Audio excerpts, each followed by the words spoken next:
This is the Dreadful Podcast on TV Podcast Industries. We're talking about Penny Dreadful, City of Angels, Episode 8, Hide and Seek. Look, we may disagree on the route of the damn motorway, but that doesn't mean... Call it what it is. It's not a motorway. It's social engineering. First the Mexicans, then who? You're not building roads. You're building prisons for all those you don't like. Until all that's left are rich white men who look and think exactly like you. No, sir. You can spout the New Deal line as much as you like. But you better know, I got some very dangerous friends. You don't want to monkey with these fellas, believe you me, because they... Isn't that queer? You're familiar with that term, Charlton? Thought you might be. Watch your back, Councilman. We old liberals still got a few teeth in our head.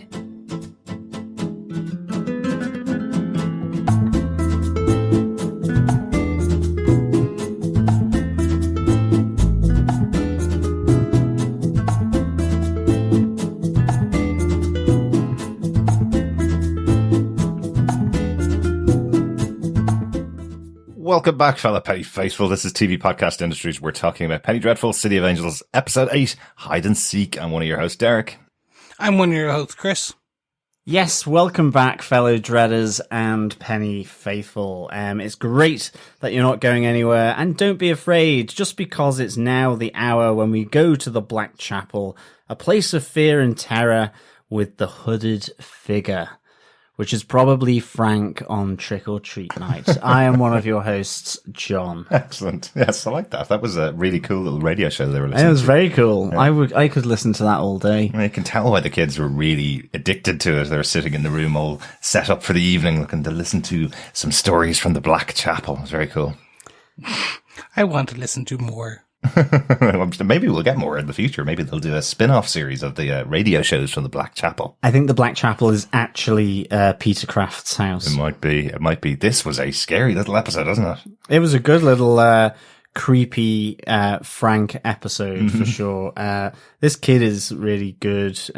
He really does put the old wobbles in the kneecaps for me anyway. Did you have to change your pants during this one, Chris? Let's change my pants and more just change every piece of, because when I wasn't sweating through my clothes, it was doing other things through my clothes. Okay. Were you still in the Magda outfit? So it was kind of, it all kind of got contained quite nicely. All the way. Excellent. Yeah, great stuff. Good stuff. Welcome back, fellow Dreadfuls. Before we go into this week's episode, I want to just plug one thing that I did this week, which was awesome. I got to be on another podcast. I got to guest host on Strange Indeed. With my awesome friend, Rima Jo. Very good. Talking about my favorite ever episode of Black Mirror, which was called Be Right Back. Do you remember this one? It had, it's also the most depressing episode of Black Mirror, or it's certainly up there for sure. It can be. We got really in depth into it as we usually do in podcasts, but it's the episode that had Haley Atwell and Donald Gleason in the episode, where it is quite depressing. He loses his life and she brings it back as an android, basically. So it's an interesting episode. All episodes of Black Mirror are really enjoyable. Yeah, absolutely. But this is one that actually we had a good old discussion on. That episode will be out on Strange Indeed on Thursday the 17th of June, if I've got my days right. No, that's the 18th of June. Thursday the 18th of June. So go check that out. It was a great chat. I'll plug it and I'll send it out on Twitter and I'll send it out on the Facebook group. But really great to be on that. That's one of my favourite TV podcasts out there. So really honoured to be invited on the good podcast. Stuff. Yeah.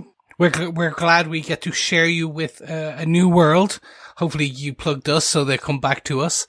I'm glad to have the new listeners. Welcome. If you're joining us for the first time, and if you're not, well, you know the rigmarole with me.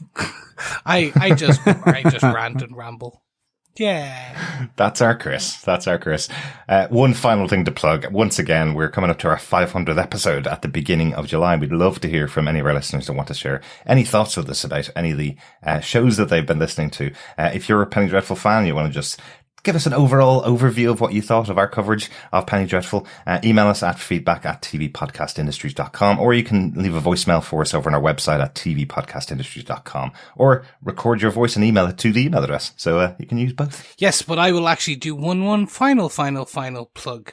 We don't usually hit everyone up for stuff, but we'd love if you have a bit of spare time, pull over to the side of the road if you're driving your car, and essentially just jump over to BritishPodcastAwards.com/vote.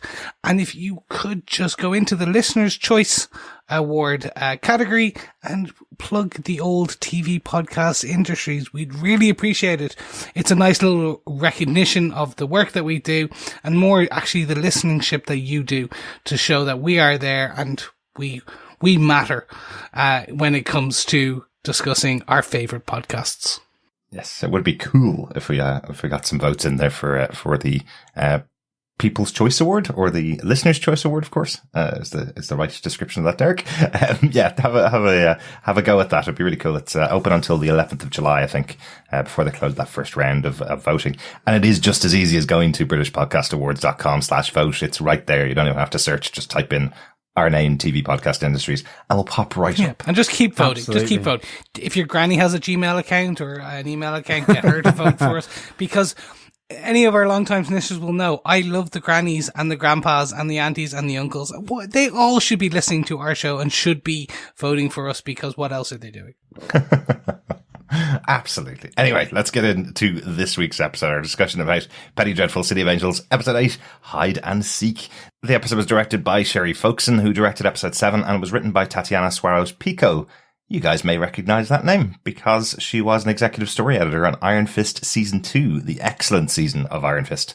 She wrote Episode 3 of the second season, This Deadly Secret. Do you remember the episode with the dinner party, the kind of really awkward dinner party with Danny and Colleen? That was excellent. Davos in the there. dojo. Yeah, in the dojo. Yeah. It was a really cool episode and really good dialogue between all the characters as well. It was one of those ones that really set up the rest of the season at that point. So I think she did a great job over there, and she got a meaty episode here as well on Penny Dreadful too, didn't she? She gave me so many answers, but pose so many more questions. Yes, she did. Yes, she did. Another episode not written by John Logan, the showrunner, as well. So I think he comes back towards the end of the season to close out the show. We've just got 2 episodes left, remember, of the first and maybe only season of Penny Dreadful. Still no confirmation that the show's getting a second season, or whether it was ever intended to have a second season. But there's definitely some stuff set up in this episode I feel may not be able to be played out by the end of this season, or at least gives us some threads to go into if we do get a second season. Definitely. Go Linda Craft. Mm-hmm. Absolutely. She's awesome in this episode as well.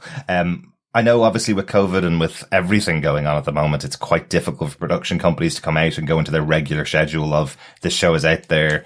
We're going to renew it for next year and build up that kind of the way of doing things the way they normally do. So it's not necessarily an indication that it won't get a season 2 just because it hasn't been renewed right now.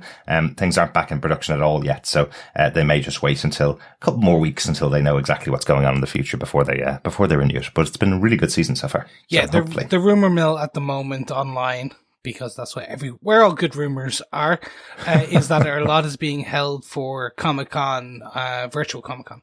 Right. So a lot of the announcements, because they're not, with everything going on, a lot of the marketing departments don't want to, cannibalize the airways for more bigger, better social conversations that need to be happening. But at the same time as well, they actually aren't sure when they can fit things in. So I think apparently a lot of things are going to be teased at the upcoming San Diego Comic-Con virtual piece they're going to do, but they may not be giving direct dates. Yeah, makes a lot of sense, doesn't it? I think it's coming 22nd of July to the 25th, I think, are the 5 days that they're doing it. We'll definitely be watching it for that to see what we're going to be covering in future, really. Well, yeah, pretty much just pushing everything back. So in 2024, I've lost one arm, don't ask why, but the Eternals. Season 4 of Moon Knight. The maybe. Eternals. There you go. The TV show. That'll be coming. That's coming for sure. John, do you want to give us the synopsis for this episode of Penny Dreadful, City of Angels, Hide and Seek? Sure. Lewis confronts Townsend in his office at City Hall.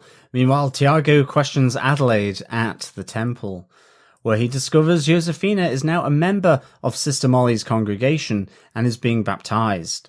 Rio implores Mateo to forget his old family and brace her and the Pachucos. Elsewhere, Peter visits Linda at the asylum, only to find her ready for war. Townsend and Kurt go on a dangerous date, while Peter Craft argues with members of the German-American Bund.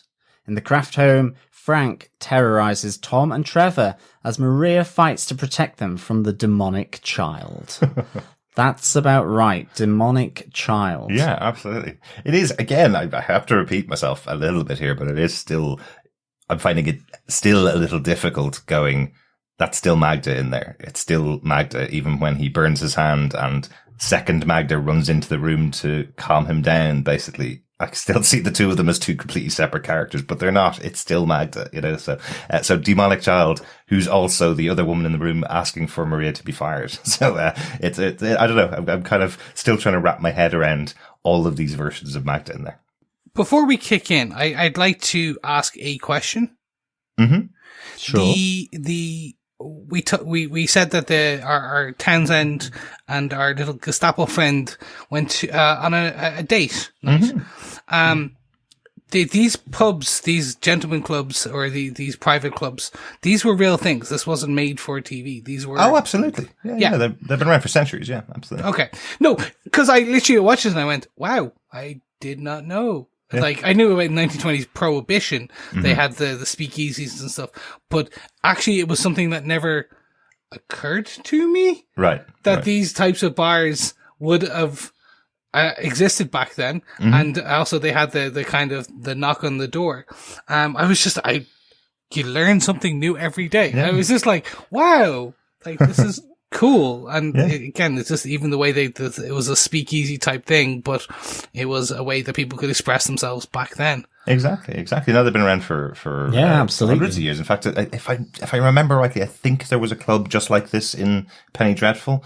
The first series of Penny Dreadful, I think that was a dogfighting club, which is a similar type of hidden club underground in Victoria, London, and it was kind of indicating that there were loads of these types of clubs for different parts of society. This is just a gay bar, basically, that you're able to just knock on the door and be allowed in, and same-sex couples are allowed to dance together. But this whole idea of an underworld behind the facade of the city is kind of something that they've dealt with before. So.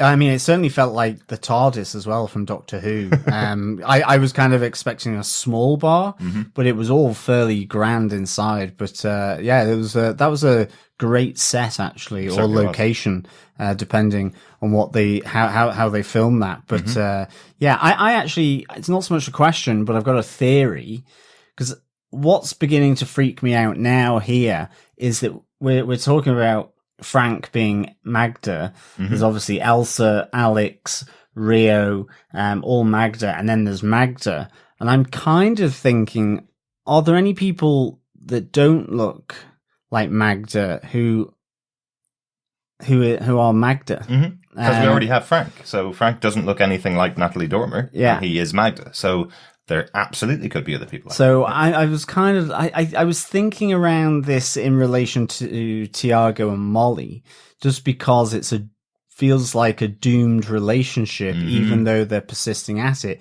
which kind of sounds a bit like Magda and Santa Muerta. Yeah. And I'm like, we were talking about, he's got the hand of Santa Muerta sort of imprinted on his chest, and your theory about whether she's, dealing with another god to kind of imbue her with this righteousness, to promote her sort of deity, her holiness, this kind of thing.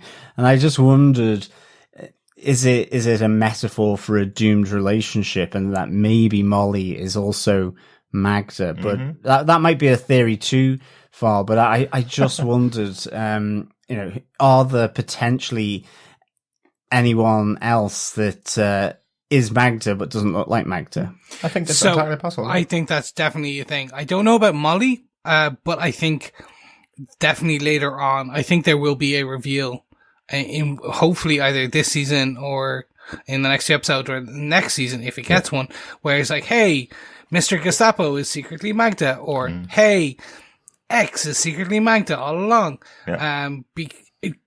It just you get the feeling, and that's especially, I'm zeroing in on Mr. Gestapo, because she goes, when he was asked to kill the councilwoman, that he goes, you don't know what you're asking for. Mm-hmm. And you could play that in the sense that he asks for, but at the same time, it's like, hey, you don't want me to kill blah, blah, blah. But at the same time, you could be, well, if you ask Magda to kill someone, then you are basically doing a contract with a devil or a demon, and therefore you're losing your soul, blah, blah, blah. Maybe. Like, so there's, so you're thinking maybe Kurt could be Magda as well, yeah. Okay, interesting. Because I think Magda, certainly, the approaches, the method of her approach is very different. You know, she's terrorizing the kids in the Craft household. Mm-hmm. Yet at the same time, you know, that kind of interesting mixed message with Alex, Townsend's aide, coming up to Lewis. Now, maybe it's just a red herring. Maybe it's there's another plan behind it, which is most likely the case. But, you know, Magda was throwing me off this episode. A lot of depth and variety to her kind of methods here. Absolutely. Which is kind of interesting. That's what you get when you get a demon whispering in people's ears, telling them what she wants them to do, basically. Let's get into our big moments from the episode, guys. John, do you want to kick us off first again? Yeah, I'm going with my big moment, which is Lewis and Tiago follow up on the old Third Reich. Mm-hmm. I kind of liked that. Again, this episode was bookended with Lewis and Tiago beginning this kind of private investigation, really, because I presume they're still on their week's break or holiday from the police department. That's right, yeah. After chucking Tiago under the bus, so to speak. But it's kind of we see them heading off, and Lewis heads off to the city hall. Tiago heads off to the temple to question Miss Adelaide. And I kind of really like these two encounters, really.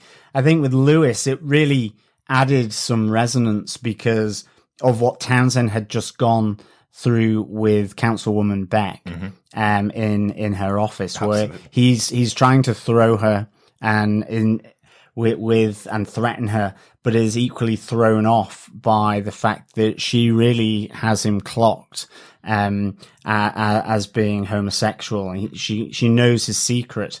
And I love that it kind of just nods back to the last episode where she, in speaking with Alex, she says, "You just popped up," which means you have a secret. And in politics, secrets are currency. So she's certainly, you know, he was all kind of frustrated, frazzled, and all of a sudden he's being questioned by Lewis. And I think that's why he says, next time you come in, you need some kind of legal warrant or document, and I'll have my lawyer here. Because he was totally thrown off. And I like that in that moment, Lewis kind of pounces. He probably thought he may get no headway at all. But good to put the pressure on, and good to say to this guy, we've got our eyes on you, and we know who you're visiting. Exactly. You know, that he is now aware, like, that the LAPD, because he probably sees this as a formal, official kind of visit in that sense, that the LAPD now know about his meals with the Third Reich, which I just thought it was really nice. And I like the fact that you had Alex actually being really quite quiet here. She just sits back and lets it all unfold. Yeah. And it's just at the end, and again, she's responding to him. She doesn't proffer anything in this moment. She doesn't really speak to Lewis, and it's Townsend that gives her the instruction to call Miss Adelaide to warn her that they're onto them. Yeah. That the LAPD are onto them. But we have that then really surprising encounter with Alex Malone, or should we say Alexandra Muller now, where she's chosen Malone so that she fits in City Hall, really. She sounds Irish. Yeah, well, exactly. She hides her Jewish history. which I think is really interesting. There are a few names that we get to find out about and get revealed in this episode. But I thought that was really surprising. I'm still not entirely sure how to take it, whether part of her plan is maybe this. It's kind of because we know what she wants in terms of endgame, but then to suddenly have this moment with Lewis is probably just to put him off guard. I'm sure of it. But I'm just wondering, wouldn't this be really interesting if maybe her reasons for using Townsend are effectively so she can throw him under the bus and move forward with something or someone else. It's just really interesting. Yeah, or just bear in mind one of the other threats that was there. The reason why Townsend was going to visit Councilwoman Beck was because she has another candidate to replace him, a woman who says she's willing to serve the city. So there's only one other woman that we know of right now that's in the political realm. Potentially, has she aligned herself with Alex as well? Is Alex going to get her way and take over from Townsend when he is kicked out? When she uses the video recording of his first night with Kurt, Yeah, maybe. So she get him kicked out, and now she has Councilwoman Beck on her side, Potentially this was her plan all along. We've been thinking it's to get Townsend into the presidency. Well, if you have Magda actually in public office herself, surely she can control a lot more of the city of LA, But also with that conversation with Lewis, I love that she speaks in Yiddish. Natalie Dormer gets some amount of work to do in this show. This must have taken her months. She's had to learn German, Yiddish, that German-English accent that she has to do. She's got to do all the different characters, all the different styles, But the actual conversation with Lewis, she says to him, I will give you information when I can, but it's going to be really difficult for me. So she's given him that he has an ally in Townsend's office, but said, I won't be able to give you a lot of information. So it's a great way to keep him on side and also not have to give him information every single day. It's not like she's wearing a wire going in every day or anything. No, like that's true. She just says, I will share information about the next meetings that he has. Now, she will be on the back foot because Lewis has been watching the meetings with Goss. So he knows when he meets. And if he doesn't hear from Magda or Alex after those meetings, he's going to know that he's being led down the garden path. So she needs to be very careful. But I think it's just to kind of put him off and say, I will give you information, but it won't be a lot. I think so, but at the same time, in a sense, Alex or Magda, her whole point is to play both sides off against one another. Sure. And so whilst it's this, she's been there supporting Townsend and so on, and he has these, misogynistic, racist views, Councilwoman Beck talks about the social engineering. It starts with the Mexicans. Who will it move on to, and so on. But at the same time, Alex, Magda, as she is with Rio, needs to sort of ruffle and ferment the revolutionary seeds and anger with the Mexicans, like she's doing with Mateo, and here potentially is doing it with Lewis. Not so much sort of stirring things up, but she actually wants to align with both sides, as long as it ultimately brings them to clash. Absolutely. That's really the point, I feel, with Magda. So I suppose it's not that unusual that she would sort of make that connection with Lewis. Yeah.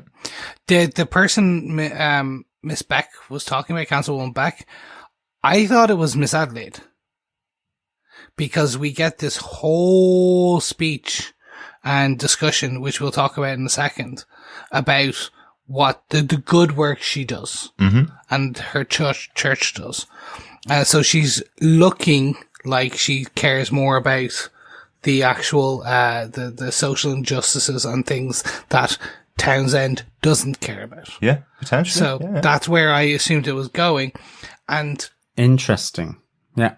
And the reason Alex is pretty much going, all right, okay, Townsend to a degree might be already gone, is because back to John, what you talked about a second ago, is like, we still don't know. There could be another Townsend, there could be another Alex, another Magda that we don't know. There's probably someone in the church. absolutely. Could be. That is the storyline that doesn't have a Magda right now. Yeah. Still doesn't have a Magda. Yeah. So that's why I think Molly, I like the character, but there's just that idea that keeps coming through over and over again throughout the show that she has so many secrets that she's keeping from others, and she has to come up with excuses for those secrets and not telling them to Tiago, not telling them to her mother, all of that kind of stuff, which makes me kind of go, okay, maybe she is much more evil underneath it all. Yeah. So, and potentially, as I said before, maybe she is just channeling Magda. Maybe she's not actually Magda, but maybe she's in contact with the demon, and that's what she thinks is the voice of God coming through her is actually the voice of Magda coming through her. But I think that would be a great revelation if she didn't know she was evil, basically. Yeah. Anything else on this point, John? You've got a couple of other things I'd say. Yeah, I mean, I suppose then Tiago goes to the temple, and I like the fact that Miss Adelaide presumably has been forewarned, but has this very different reception to Tiago. She's very receptive to him. She's kind of fairly predisposed towards him. But ultimately it kind of turns nasty, really, because the ultimate goal is to show Molly baptizing his sister, Josefina, who he has no inkling about at all. And I like how just Miss Adelaide turns. It's just really nice, from saying, you don't understand what job I do here, and does all these charitable things, the doctors, the medicine, the food, the shelter, the soup kitchens, the ministry, all this outreach. And then, in that moment effectively talks about Molly's secrets, and she does like to keep secrets. And of course, she's baptizing one of those secrets that she hasn't even mentioned to Tiago. And I love that kind of interaction, because you see Tiago kind of just being fairly businesslike with her, and then sort of the blood boiling as he sees Molly with his sister. But I think what I really like is that ultimately the two of them can't keep their hands off one another, but they appear doomed. It's this doomed relationship. It is almost like Romeo and Juliet. You do mean Molly and Tiago, not Molly and Miss Adelaide, or Tiago and Miss Adelaide. That's a whole... Sorry, no, or Tiago and Lewis. Tiago and Molly. Yes.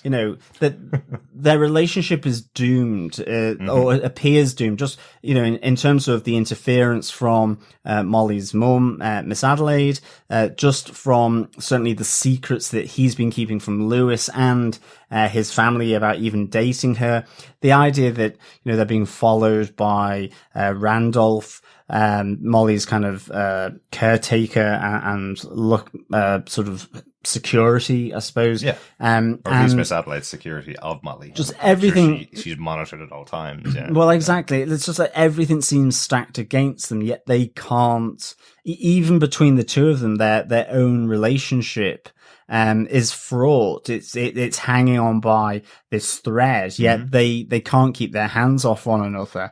And Brokeback Mountain, John, she can't quit him. No, exactly. No. I just can't quit you. She really can't. I can quit you for using that reference. Why not? So I really, really liked this, to be honest. I even liked it more with the fact that Lewis finds out about it as well. When after their two investigations, he comes racing round to Tiago so that they can go off to break into the Via Formosa development's office, so that they can kind of find more incriminating evidence. And he comes in, and there's Molly in the bed, and he as he leaves, he just says, "Good evening, milady." He's kind of like, and then interrogates Tiago to say, "When were you going to tell me this one? Do you think she knows about the Nazis? No. Are you sure about that? No." And ultimately, this investigation then that they have been doing throughout the day, both leads to them being shot at in the street, which I thought was, I did think Lewis was going to and at the same time, I used the joke, clutched my pearls. I just went, oh no! I was just like, to kill off that character, they didn't. And it would be fine. They didn't. But in my head, I raced through, like, how dare they kill off such an important character? Thankfully. I was like, the rage and indignation was growing in me. And then you see him shoot back. I was like, yeah, exactly. It was just,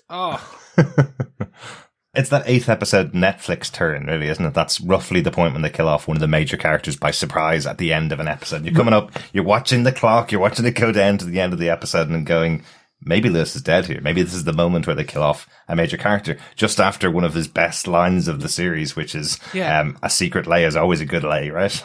Yeah, exactly. Great I line. literally thought they were going to do, like, if this was Netflix, the guns would have fired, he would have kind of rolled down and it went ka-ding, and then that would have been the end credits, and you'd then have to go into the next episode to see them shoot back.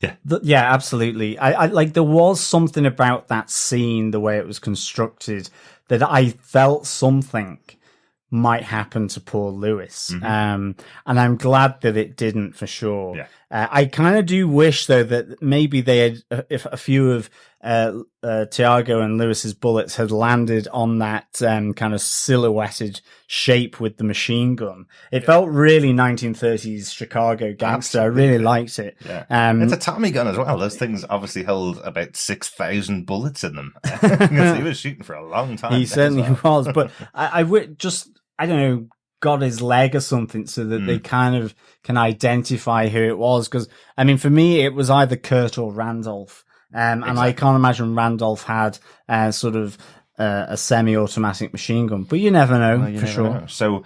So that's your theory then, that it's either Randolph, the minder of Molly, that's come to take out. Or it's like Miss Adelaide. Is it Miss Adelaide? Is that what you're saying? No, it's kind of like Hot Fuzz, where the grannies come out with the guns. It's like, stay away from my daughter. Well, Miss Adelaide has her gun, which is Randolph. So yeah, that makes sense as a logical point. But do you think Kurt has been dispatched to kill them?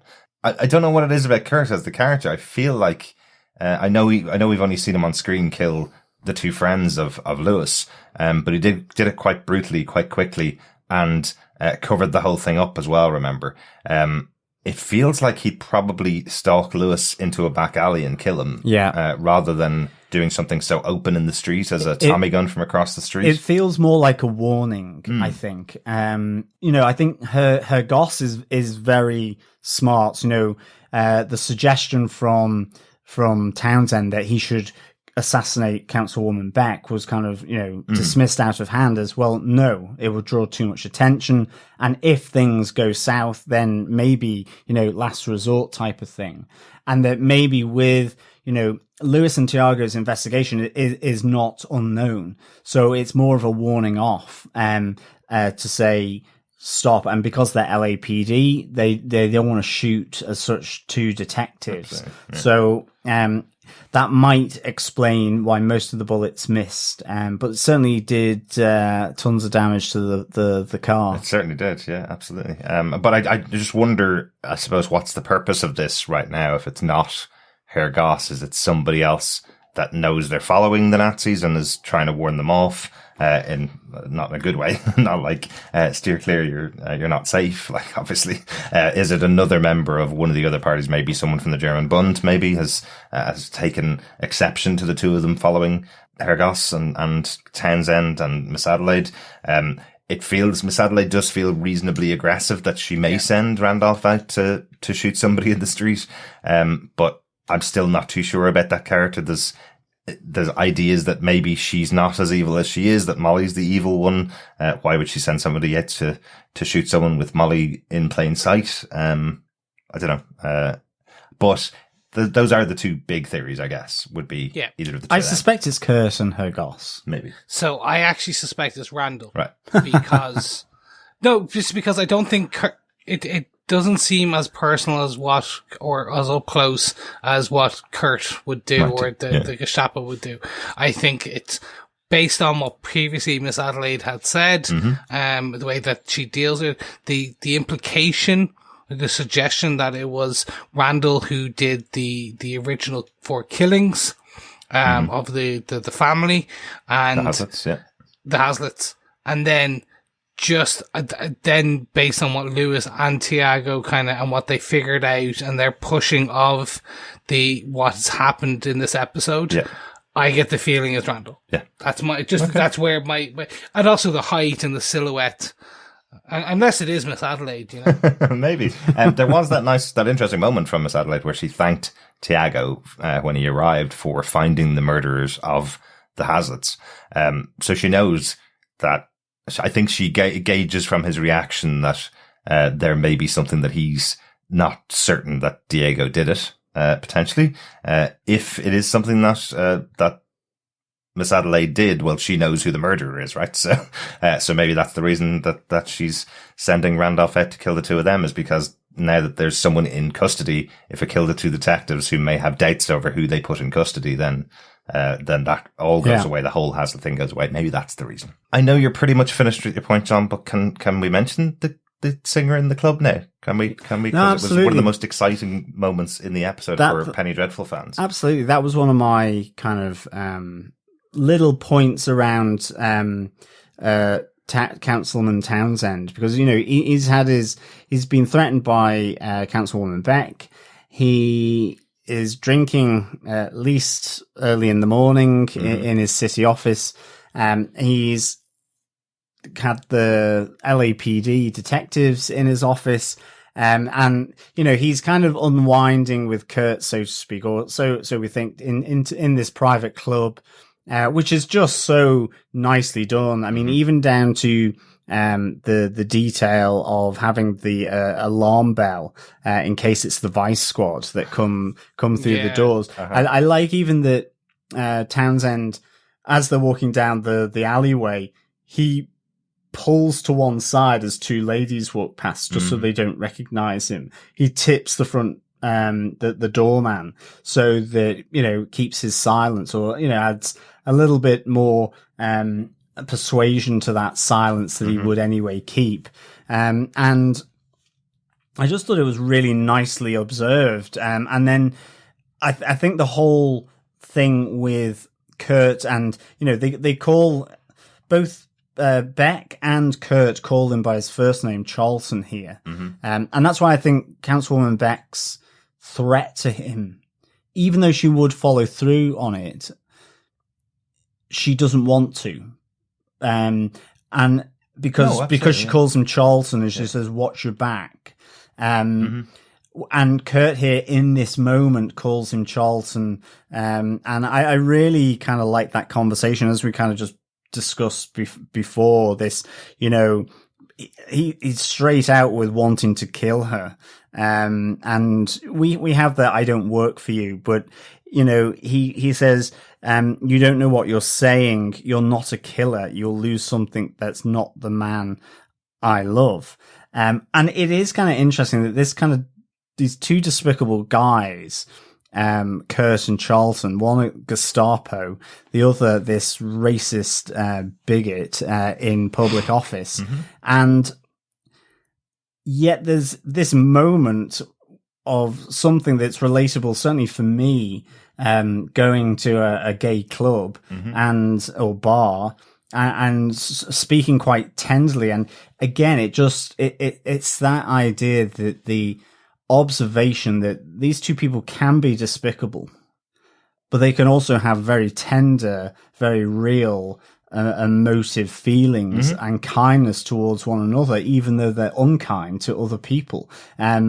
It's a complete, and I love that. I think it's so real and complex and interesting that they portray it in this way, I think. And of course we get Patti LuPone in the club as well. Finally, poor Chris has been sitting on the opposite side of our Skype when I said this is a big moment for Penny Dreadful fans. He's been going, "What? I'm a Penny Dreadful fan. What the hell was the big moment about the singer?" And I've been waiting for you to say Patti LuPone. Patti LuPone was an actress in the first series of Penny Dreadful. She had probably the biggest episode in season 2, which was the wife of Ballantrae Moore, and she played the character of The Cut Wife of Ballantrae Moor, an excellent two-handed episode with Eva Green, where the two of them were the only real people that were in the entire episode. She was magnificent, and because she was so good, she was brought back as a major character in the final season, played Dr. Seward, a completely different character in the final season of Penny Dreadful as well. So, but a relative of a descendant. A descendant. The way she's described, yeah. 500 years, I think, is probably the difference between the two. So not like a cousin, but like a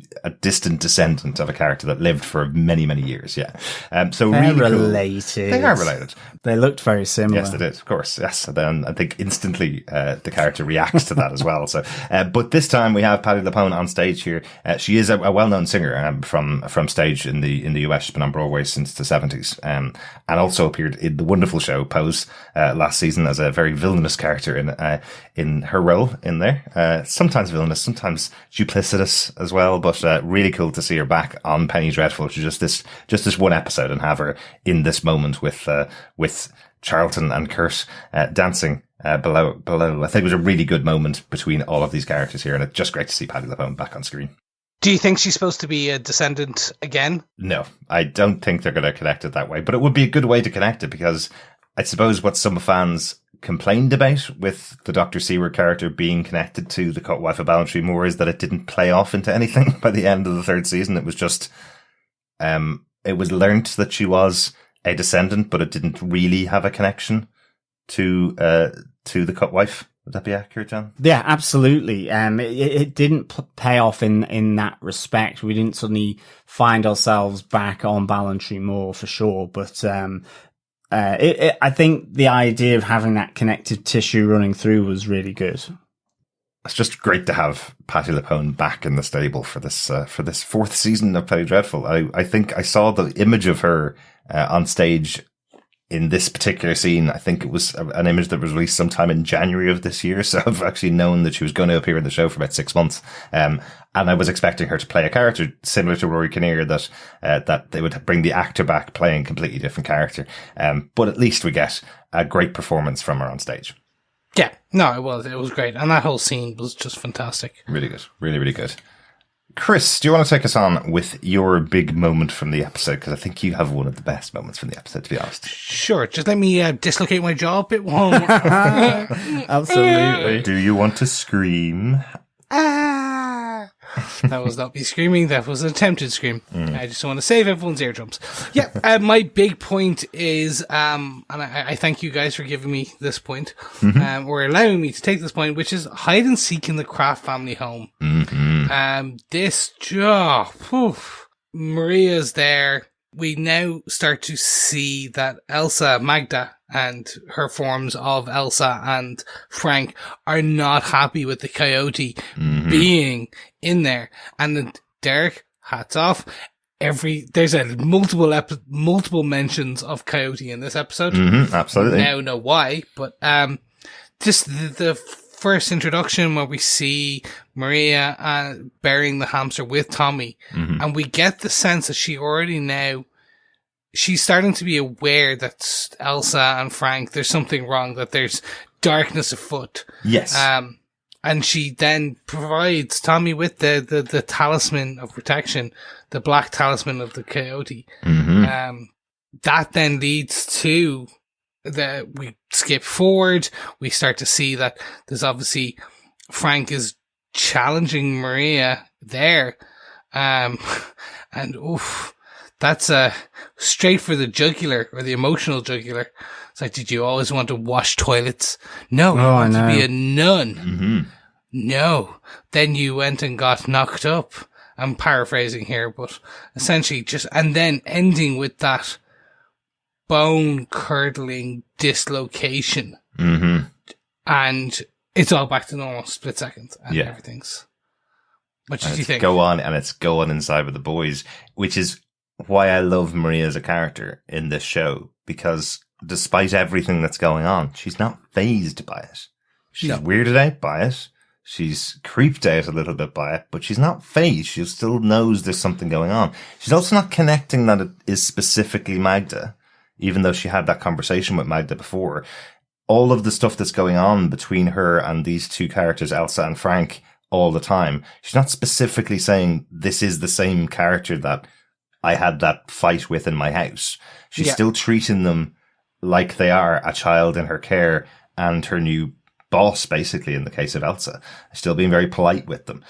Even though the first time she talks to Elsa in this episode, Elsa says to her, "Did you hear the coyote crying outside yesterday? If that was in our home, we would kill them all. We would slaughter them all." So indicating to her, "Hi, I know you're the old coyote. I'm Magda." But she goes and just says, "I didn't hear it."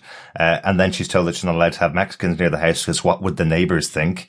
And she apologizes and says that won't happen again, miss, basically. So, she's not rising to the challenge. Well, she's not rising to the challenge, I think. She's dealing with it. But I like that if you wrap it back to what she said to Tommy at the beginning of the episode, where he realized and says to her out loud, "Frank is the one that killed my hamster. He's the one that killed, Friar Tuck."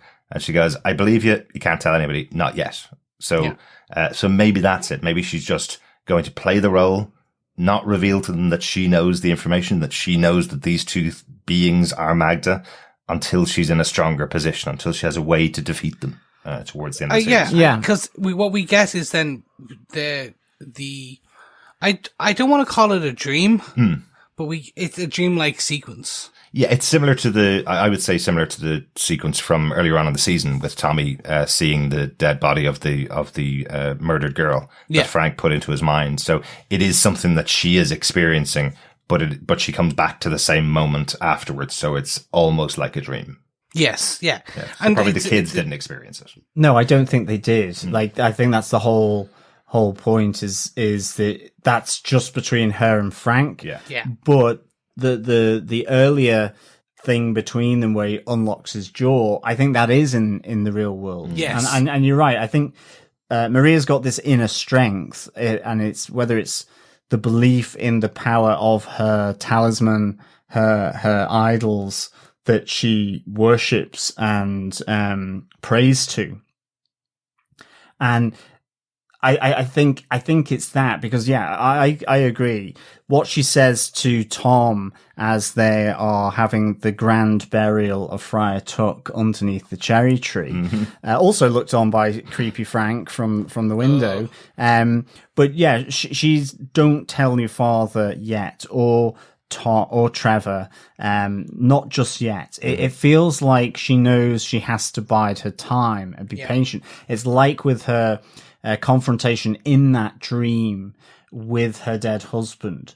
I loved that moment where her husband Jose appears and is effectively telling her to run, to get out of there and forget about it. And she says, "Let me tell you what I know, which is not a lot. There are two things I know, which should be more for a woman of my age." Love her. Really good. One is my husband would never tell me to run away. And two, the beast takes many forms. So I think she does know it's Magda. In terms of the beast, I think with that reference to the beast, I think it's been building on her through. You've always seen the kind of polite refrain that she's had in the presence of Elsa, and certainly as well with Peter Craft there. Yeah. I think with her protective coyote symbol now with Tom, also potentially she has the protection, or she is praying for the protection from Santa Muerta. She's faced Magda off in her own home. I feel that she knows her foe, so to speak. And I think that's really, really interesting. She's a wily coyote. Yeah. Dare I say it? Yeah. Me. As long as Magda isn't a roadrunner, let's just say that. Me. Where my head stands is I think she knows the beast is Frank. The beast was definitely based on the jaw, based on just the end scene where he whacks off the kettle and looks her straight in the eye and just kind of barbecues his own hand. Yeah. I don't know if she knows it's Elsa as well. I think there may be suspicions, but I don't think. I think Maria's biding her time. Like you guys said, she's trying to build her strategy for whatever reason. I think we have asked for a long time.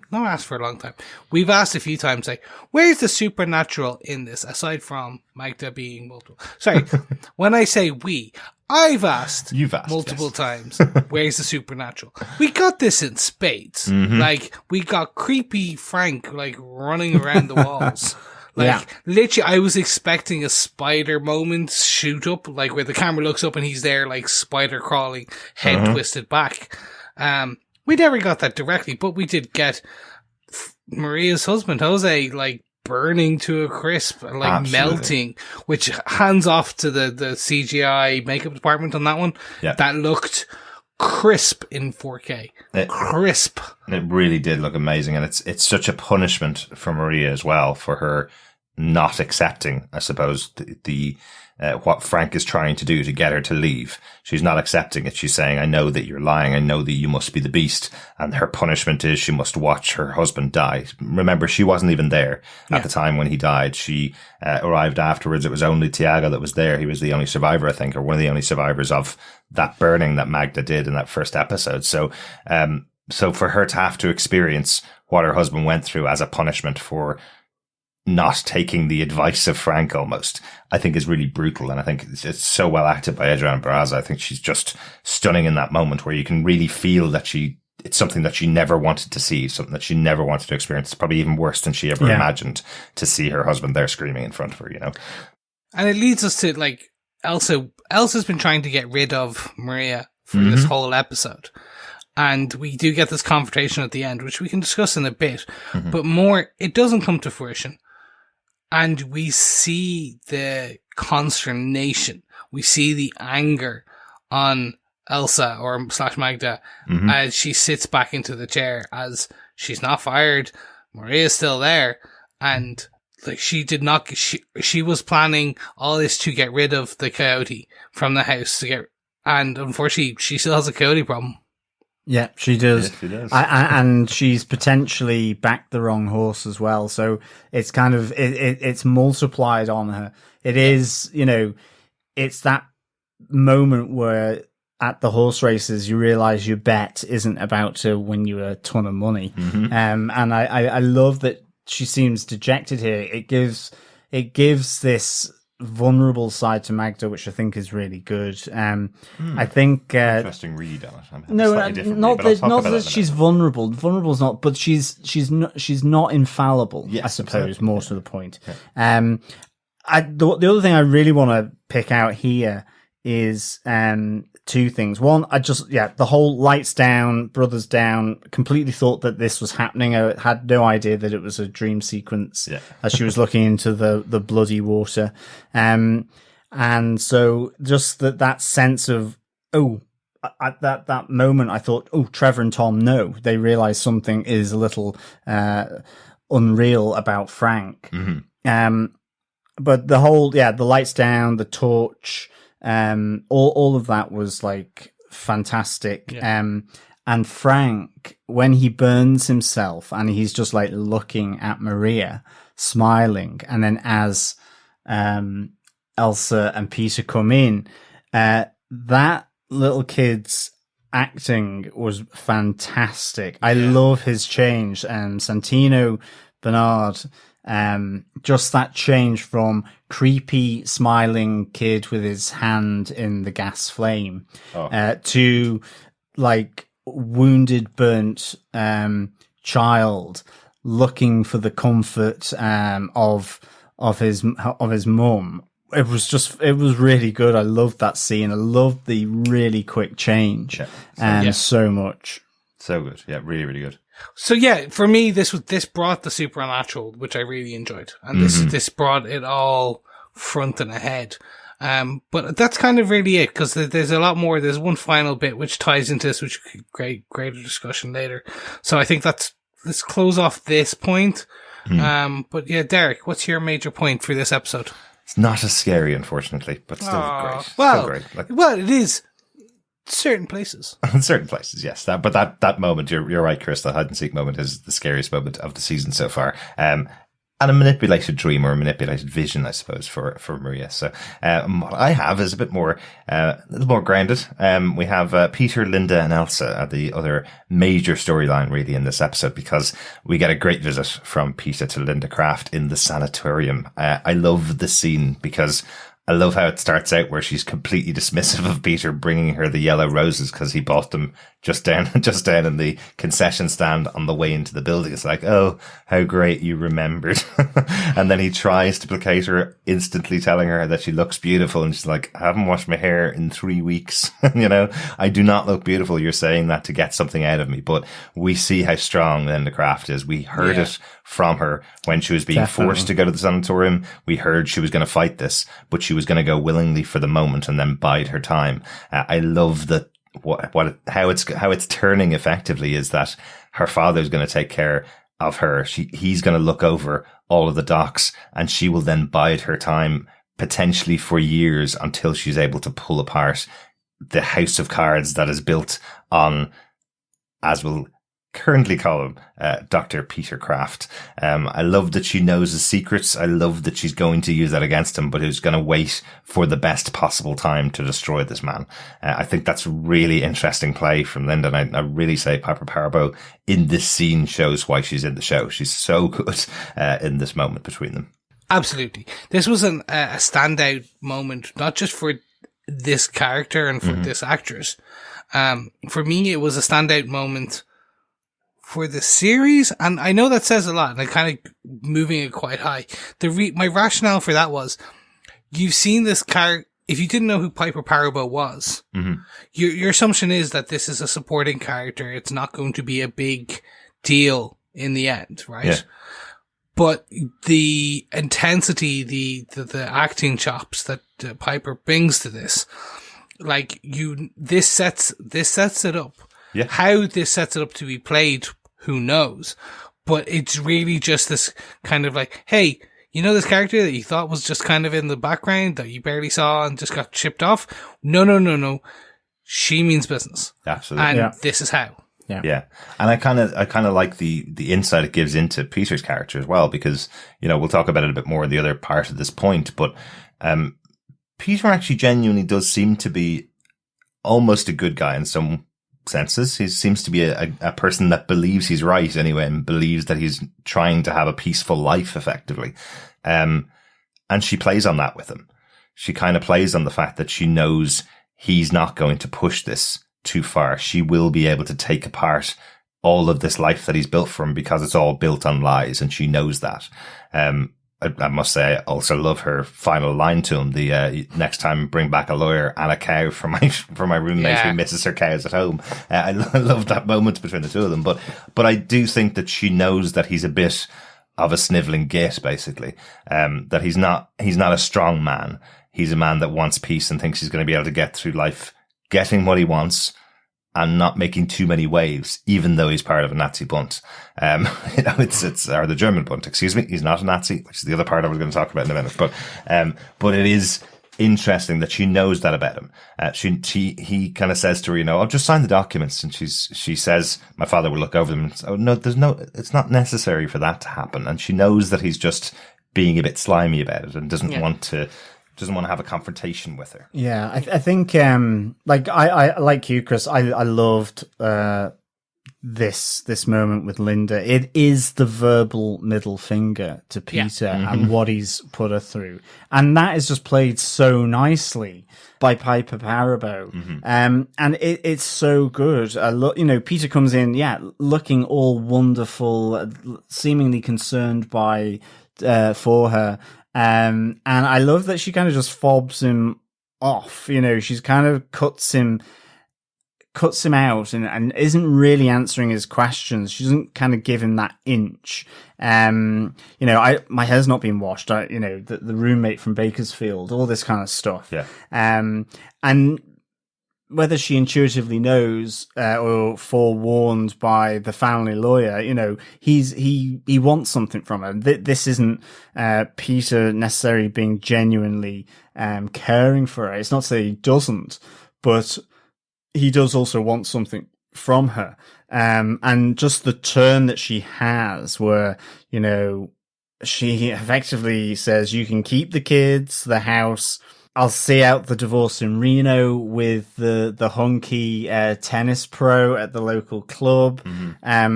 But this will not, I won't be in here forever.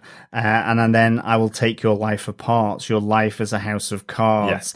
That they will fall one by one. It's like, wow, she has claws. I just loved it. I thought it was superb. I think the other great thing here is that this is the first part of Peter's reveal. This is the horrible Peter. But we see a very different Peter.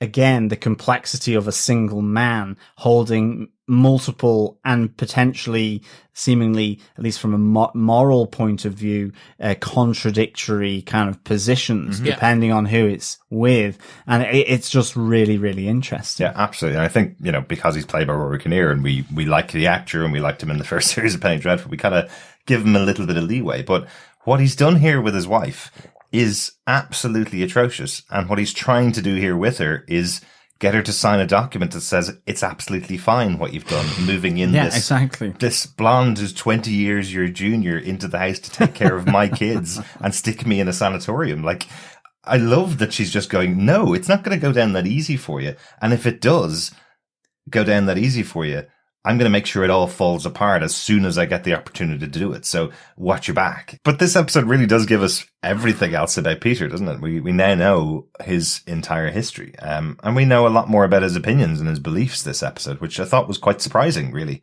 Considering the way we've been seeing him from the first episode. We kept going, he's a member of the German Bund. Therefore he's a Nazi. So don't believe anything he says. We get to this dinner party. Shame on us, eh? I know. Well, kind of. But, we get to the German dinner party, the German Bund dinner party, and we have Herman Ackerman, played by Ethan Peck once again. Really good to see him in here, Spock, giving out some Nazi racism from the opposite side of the table. It's still very weird to see Spock talking like this, but it's interesting that he's pushing to align with Hitler, and get rid of any Jewish person that has any connection at all with the German Bund. He believes in the idea of Hitler, the purification of anybody connected to the Nazi party. And we have Peter on the opposite side of the table going, no, I believe that Germany is a great nation. I believe America is a great nation. And I believe we should all be peaceful and we should all live together and promote how great our nations are through peace. Ackerman is completely different to that. Ackerman is the character that we thought Peter Craft was almost. Ackerman is the person that wants to lead them down the path of the Nazis. Loved the moment when Elsa stood up to Ackerman on behalf of Peter Craft, saying that, Hitler's not even German, he's Austrian, so what does he have to say about how great Germany is as a civilization, I love that, but the turn is great as well when they're in the car home and Elsa says to Peter, the only reason I did that was because I was embarrassed for you. I was embarrassed that you weren't able to stand up for Germany, you weren't able to stand up to Ackerman at all. And he was talking down to you constantly. So I defended you, but he's right. He believes that everybody that isn't part of the German society should be exterminated for the betterment of German society. And you should believe the same, is what she's saying to Peter. So that's a really interesting, challenging moment between the two of them. And Peter does kind of keep his cool. He kind of says to her, well, I've gone through all of this. He finally reveals who he is. He's a member of the Krupp family, the well-known weapon makers who've been around for 400 years. Real life, that's exactly who they are. They have been weapon makers in Germany for 400 years. They have come in and out of prominence, but certainly during this time, coming up to World War II, they were the World War II profiteers, basically. They were the Tony Stark, let's use a Marvel analogy, the Tony Stark of World War II. They were making all the weapons to kill everybody in the world. World War I. And World War I. Yeah, and going back quite a long way. Years, But exactly as he says. But it's interesting that he holds that belief. He has left the family. He's no longer a member of the family. He's cut ties with it, moved to America, changed his name, and he's not willing to go back to it just for Elsa's push, just because Elsa thinks that's what makes a strong man. Yeah. He's not willing to go back and not willing to agree with the way that she said. He has his beliefs, and he believes that setting up the German Bund and showing how great German people are will allow them to integrate better into society, not distance themselves from the society, not align themselves with Hitler. So I think that's a really interesting idea. And I do wonder, we had the question earlier on, I'll put forward my idea on it, but I do wonder whether there is that moment whether Elsa thinks that she's backed the wrong horse here. Maybe she should have gone with Hermann Ackermann. He seems like a much more logical choice to get into the Nazis. Or is she setting herself up, similar to Alex setting herself up in City Hall, as a dependable person, and possibly moving herself into a much more powerful position when Townsend is gone? Maybe she's setting herself up in the German Bund to have quite a powerful position, not connected to Dr. Craft. Maybe she's setting herself up as a close ally to Ackermann, not necessarily as a partner, for when things fall apart for Craft in the future. Yeah, maybe. Absolutely. I definitely think there is the moment, I wrote it in my notes, where the look on Elsa's face at the dinner table is like, you know, oh, I should have hooked up with Ackermann. He's saying what I want Peter to say. I love that she couches it in terms of, you know, we need your strength. Where is your pride? You know, trying to bay on those kind of, in a sense, I would say masculine tropes, actually, about what, you know, oh, I must be strong, and you know, if my pride's affected, well, then I'm going to sort of turn on whoever's you know, question my pride and all this. You know, she's trying to touch those masculine buttons, and I like the fact that Peter doesn't rise to that bait from her, and I like the fact that, you know, in this scene you have, you know, that debate of what is German for Germans in the 1930s, with, you know, a Nazi government in power. You know, you hear Peter talking about the hundreds, thousands of German Jews who fought in World War One, all this kind of thing, you know, and you realize that it's from personal experience as a medic in World War One, seeing what his family's armaments did. That's why he's kind of renounced the family. He's taken this other name of Craft. There's a really interesting kind of irony, I suppose, that Krupp subcontracted to the British armaments firm Vickers, and before the war, Vickers subcontracted to Krupp for a particular type of shell case and firing system. So that actually a lot of German soldiers had bullets pulled out of them which had Krupp, had the company name and motto on the bullet head of Krupp. Because the Brits were actually firing Krupp bullets because of the subcontraction. Because of the business relationship between Vickers and Krupp, and effectively, which is fascinating. Effectively, why Krupp was known as a war profiteer rather than just an arms manufacturer. They were the people that were apparently kind of forcing some violence between countries.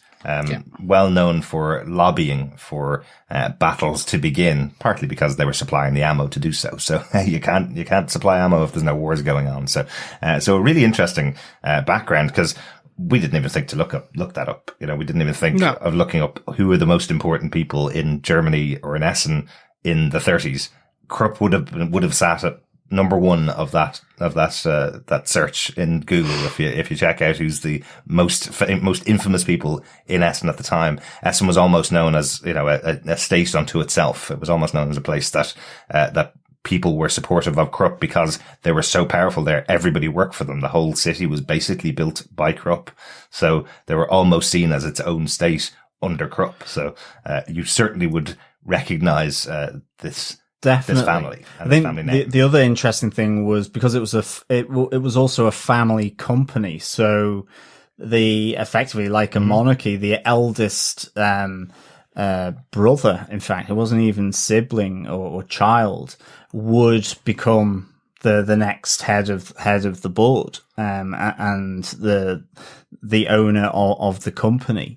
So that also maybe at this time it was Alfred Krupp and he supported the Nazis. So again, it's just that idea that maybe Peter's situation could be almost just due to brothers falling out as well, which is kind of interesting, I think. But certainly, I think, they were the main weapons manufacturer in terms of panzers, bullets, and the Stukas, and arms supplier in Germany at that time. But it didn't end well for them, put it this way. Yeah, absolutely. So Elsa wanted Craft to be the Krupp, the strong nationalist, and basically this is be careful what you wish for.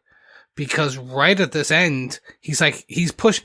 I see it a bit like Bruce Banner Hulk, again, bringing in a Marvel analogy. It's just like, I want you angry. I want you to be the Maestro. I want you to be the Hulk from Planet Hulk. And he's Dr. Banner going, no, you don't. No, you don't. I'm gonna be kind of gentle, peace loving. I care about and everyone's pushing for the Hulk. At the end of this, they get the Hulk and it kind of bites them in the ass. Yeah.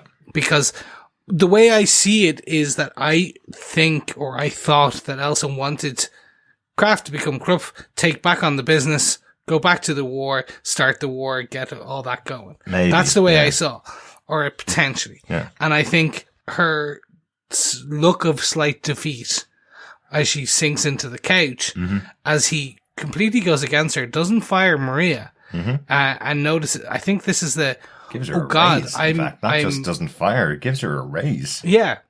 And this is, I've pushed the button and the man to the edge. I've got my Incredible Hulk, and the Hulk didn't smash what I wanted to smash. It smashed me. Yeah. Or smashed my plans. And I think that's the interesting part.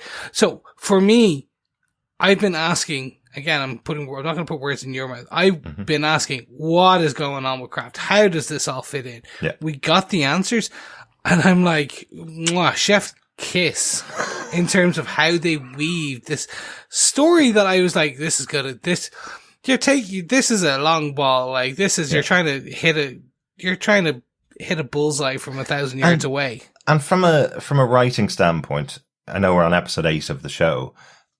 Looking back on the season so far, I realize why this took so long for these characters to get to this point. I don't think I think they're writing the character the way you would write them. If it was somebody else, if it was Herman Ackerman that Elsa aligned with back at the dinner party in episode 4, I think by episode 5, he'd be marching the streets with the German Bund doing exactly what she wanted him to do. The reason it's taken so long to get to a point here with him standing up to her and going, I'm not going to do what you want to do. You've turned me back into Peter Krupp, who is the one that left his family and put it all behind me and went on a peaceful mission for Germans. I think that's makes a lot of sense for the character to not have been able to be pushed into a situation by Elsa for 8 episodes. And I think it makes logical sense for his character to have taken this long to come to the forefront of the story almost. You know what I mean? Yeah. I think if she'd chosen a different target, maybe it would have been the wrong target, but maybe it would have moved along that plan of hers in a different direction. So I'm intrigued to see what she's going to do next, I suppose, with Elsa and Peter. I certainly, again, if you think about the timeline that she's spent in this home with the 2 kids, I think she has been pushing it very hard for the last couple of days, expecting this guy's going to be a pushover. She's trying to get rid of his maid, expecting that his kids are going to move around the house just because that's what she wants. And I think he is going to stand up, and I think she may have to make brand new arrangements for what she's going to do next, because I think one of the wheels just fell off the plan right here.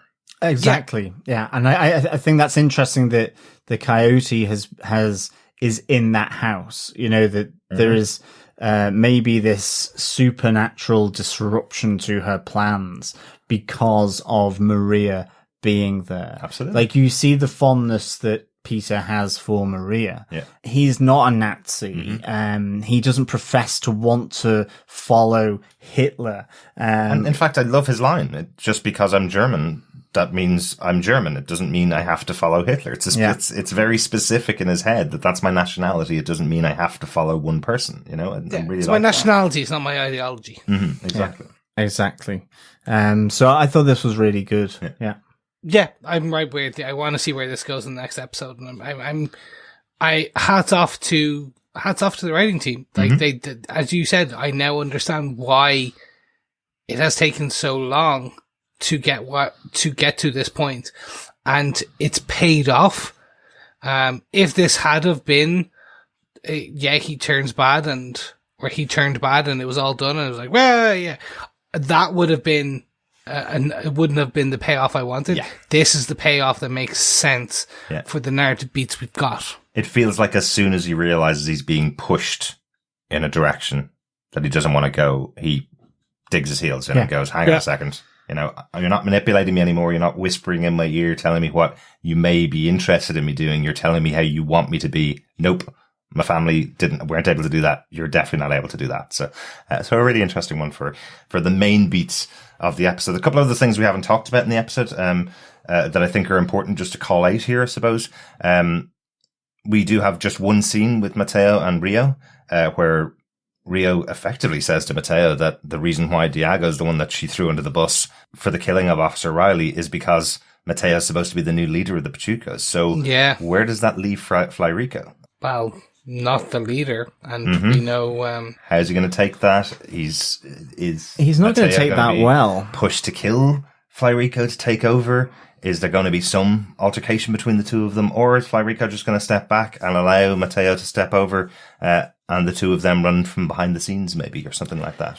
Yeah, I mean, it's interesting. I want to see more of Mateo. Like, he had that absolute pivotal moment where he runs from his brother and everything that happened with Riley and so on. And it seems like he's obviously not been under house arrest, but it just feels like he's been under house arrest in the oil fields with Rio, although Fly Rico's not there. So, I like the fact that like he goes outside and sees two people coming towards him and runs back inside. So it feels like he's trying to stay completely below the radar there, at least. Yeah, I mean, isn't he? I think so. I think it's obviously still playing out in quite a short time period, so that makes sense. But and he has been into town because he spoke with Josephina. He's seen his mum. And you've got the sense that he is conflicted. He's unsure whether Rio's speech to him, about, that, he is the person to give the Pachucos, the Mexicans, hope, desire, strength, to walk, she says, we will walk in blood to your throne, that he's going to be this revolutionary, of some description.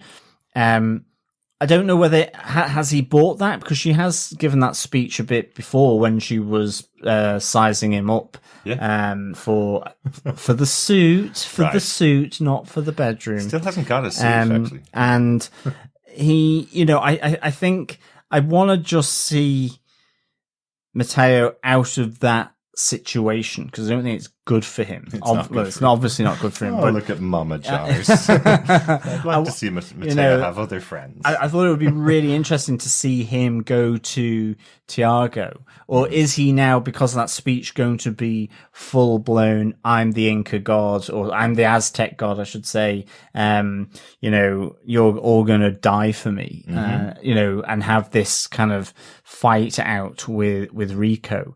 I feel they need to just sort of reconnect back in with that. Certainly now that Diego has been put up as the patsy, to take the fall for everything. I think, because I feel Mateo still is going to be the big thing that happens here. That's going to sort of explode everything. Yeah, I think you're probably right. I think we may lose a member of the Vega family permanently.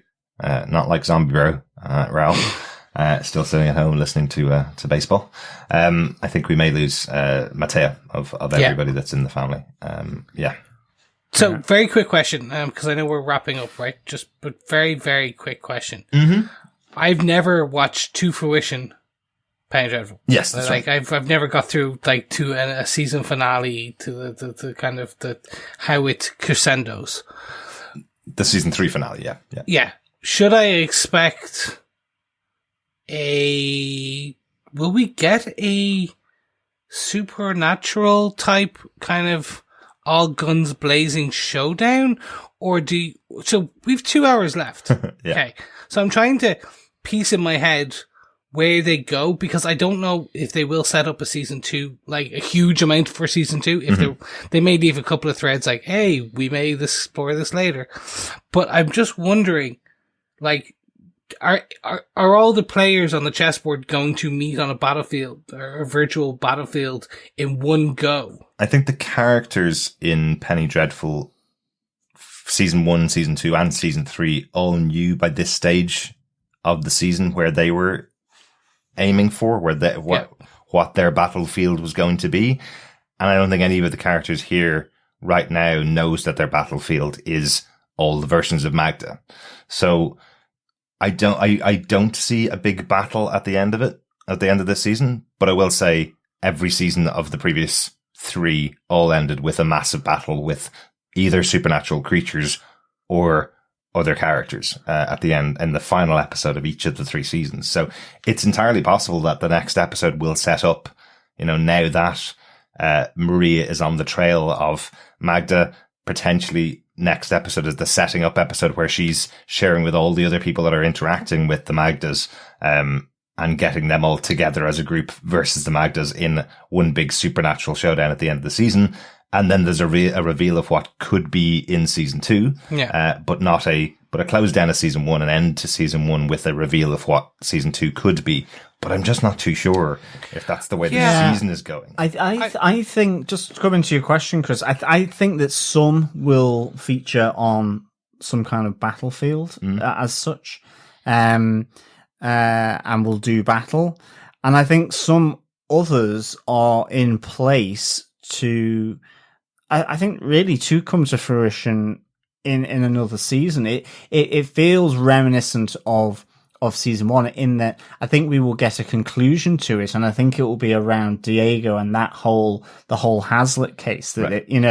In some respect there will be some conclusion to that, to the season, but there will be an awful lot of other threads that are in place, and even ones that maybe do come to an end. Like I'm half expecting that something will happen with Councillor Townsend being outed effectively. Yeah, that or Councilwoman Beck. Remember, the actual plan for the motorway in LA. That motorway's there, so kind of gives me the indication that Councilwoman Beck, her opposition to Townsend, may not survive, and she may not survive the series because, well, how does it get there? If she says over my dead body that motorway's getting built, well, that's likely that may happen by the end of the season. But I think that things will play out for sure. I think the whole focus must come to the Vegas ultimately. And I think we will see.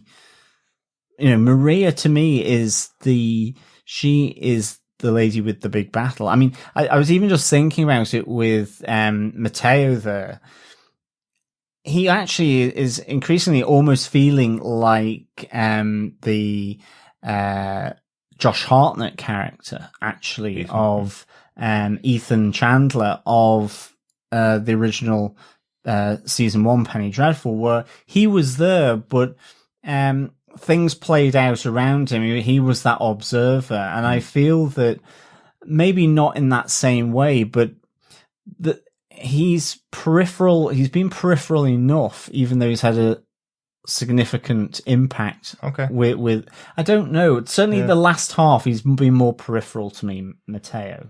Once the murder happened, and he was chased down by and Tiago. I'm just wondering, will somehow he get imbued because of the spirituality of Maria, and she can call on Santa Muerta?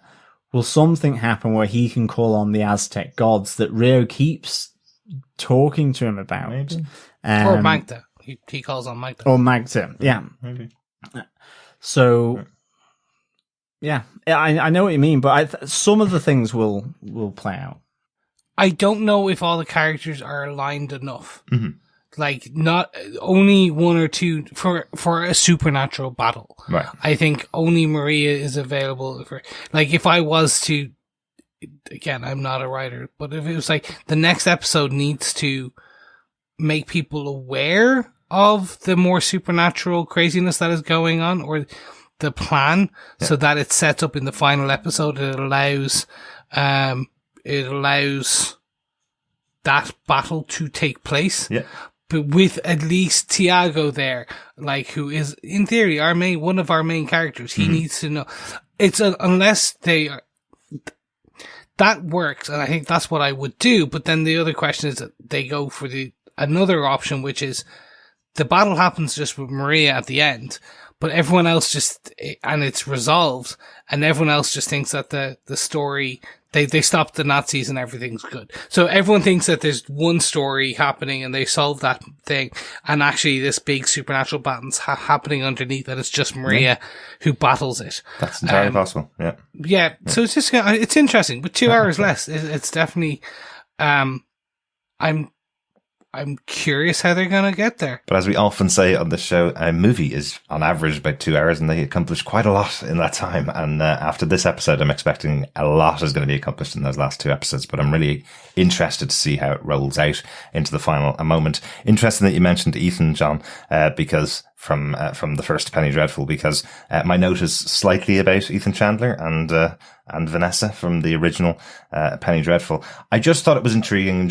It's more for Penny Dreadful fans, people that watched the first 3 seasons, just that moment between Kurt and Townsend where they're having a dance with Patti LuPone in the room singing the song, and the conversation between Kurt and Townsend is telling Kurt that he wants Kurt to kill someone, and Kurt says, "You'll lose your soul if you do that." He doesn't want him to do it. "You won't be the man I love anymore." It feels like it's a very similar parallel to a discussion that was had between Ethan and Vanessa, the 2 main characters really of the original Penny Dreadful, when they were in the house of the cut wife, a character played by Patti LuPone. They had the conversation. Vanessa was saying that she wanted to kill someone who'd wronged her in the past, and Ethan was the hired gunslinger. He was a person who'd killed many, many men over his life, and he was saying to her, "If you do this, you lose your soul. From now on, you will see the darkness within yourself and you'll lose your soul." I just thought it was really interesting that the very similar conversation is happening with Townsend, who is, remember, a pretty despicable person himself. Yeah. He's very much not like our Eva Green Vanessa, who was a person that we all loved. She did have that twist in the character at that point when she did murder the person after Ethan told her not to.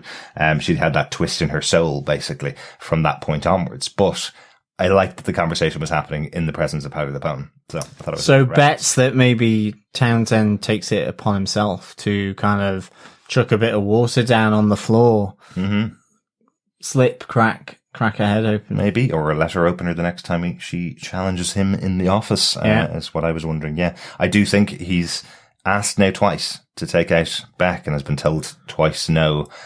Will his reputation be on the line in the next episode?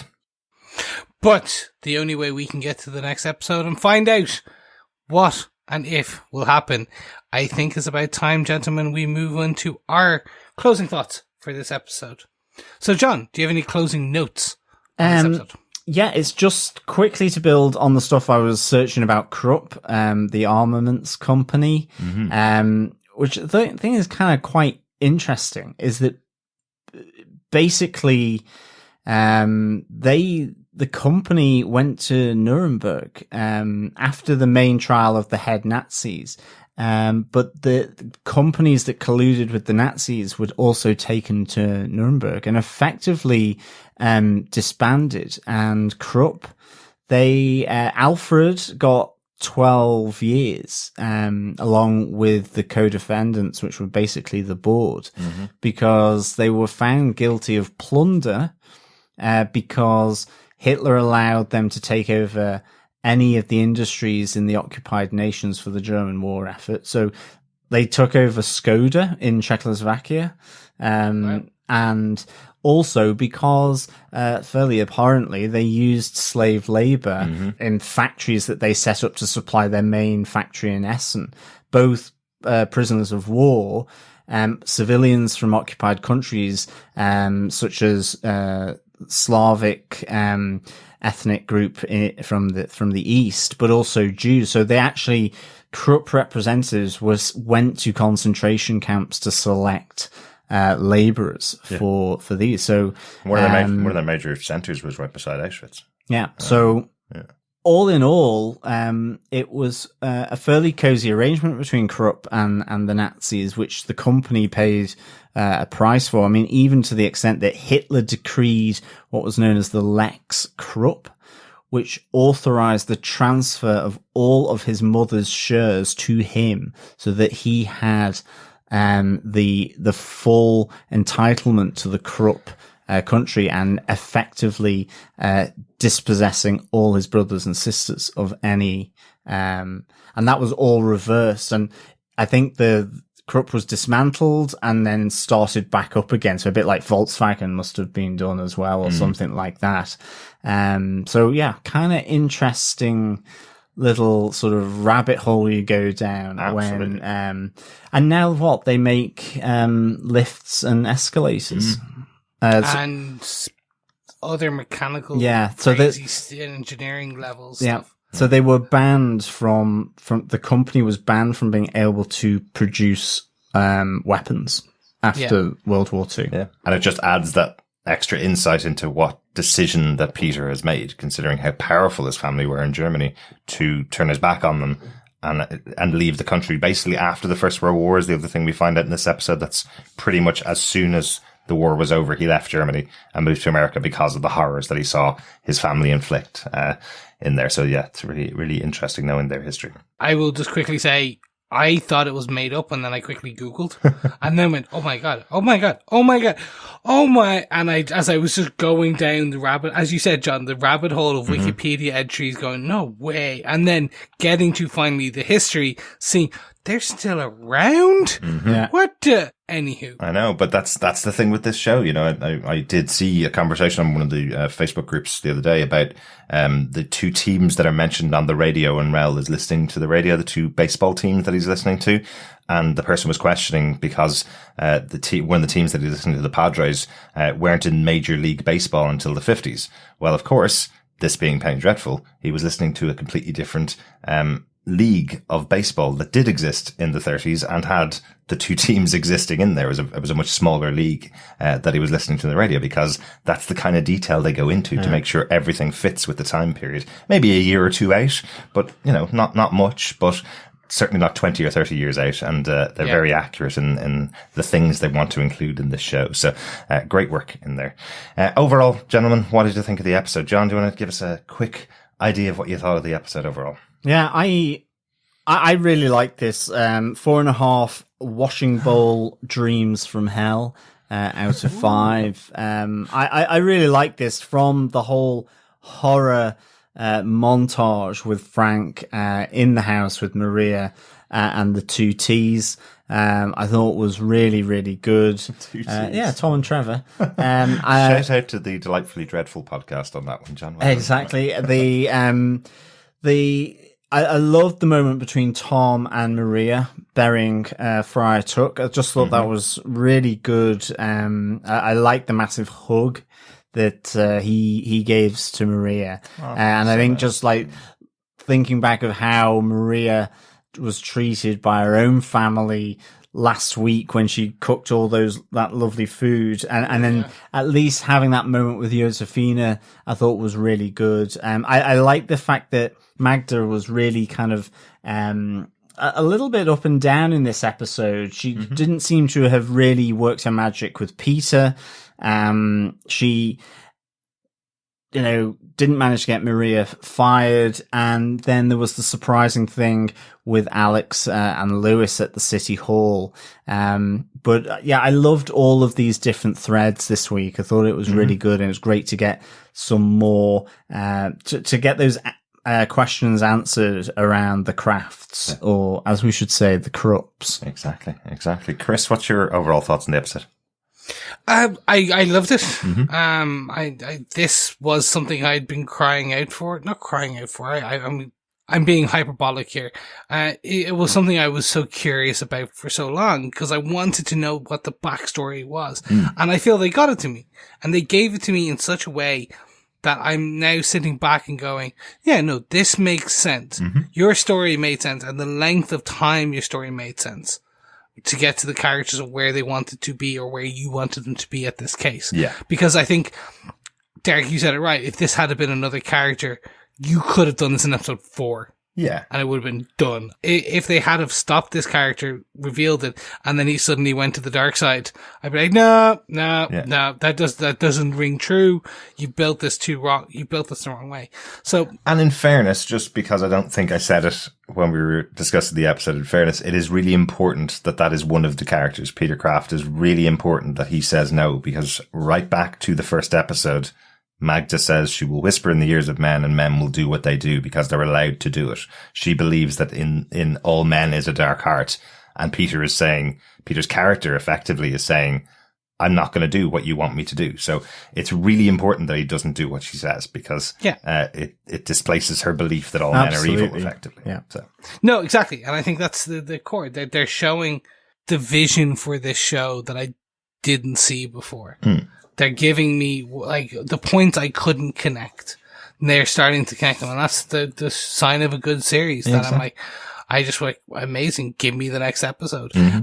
And I think the formatting of the release schedule, not dropping this all live, not throwing it somewhere, piecemealing it each week is perfect. Absolutely. Derek, what did you think of the end of this episode? Yeah, I'll just agree with you guys. This is probably my favorite episode of the season so far. I think just nailing the horror with Frank has now become one of my favorite characters on TV this year. I think it's every time I see him, I'm just waiting to see what he's going to do. And he's Magda, and there's all the other Magdas, and you don't have any idea what they're going to do next and what their manipulations are going to lead to. But I think this episode answered loads of questions and gave us lots of really interesting stuff to go into the last 2 episodes of the season. So yeah, definitely one of my favorite episodes. Yeah. Yeah. Let's get on to some feedback, gentlemen. Penny for your thoughts, dear listeners. If you want to send in any feedback to us on any of the episodes that we've covered or any of the shows that we've covered, you can email us to feedback@tvpodcastindustries.com or come over to our Facebook group at facebook.com/groups/tvpodcastindustries. And the one we hardly ever mention, come over to Twitter to tvpodindustries over there. The reason I'm mentioning that is because most of our feedback has come from Twitter this week.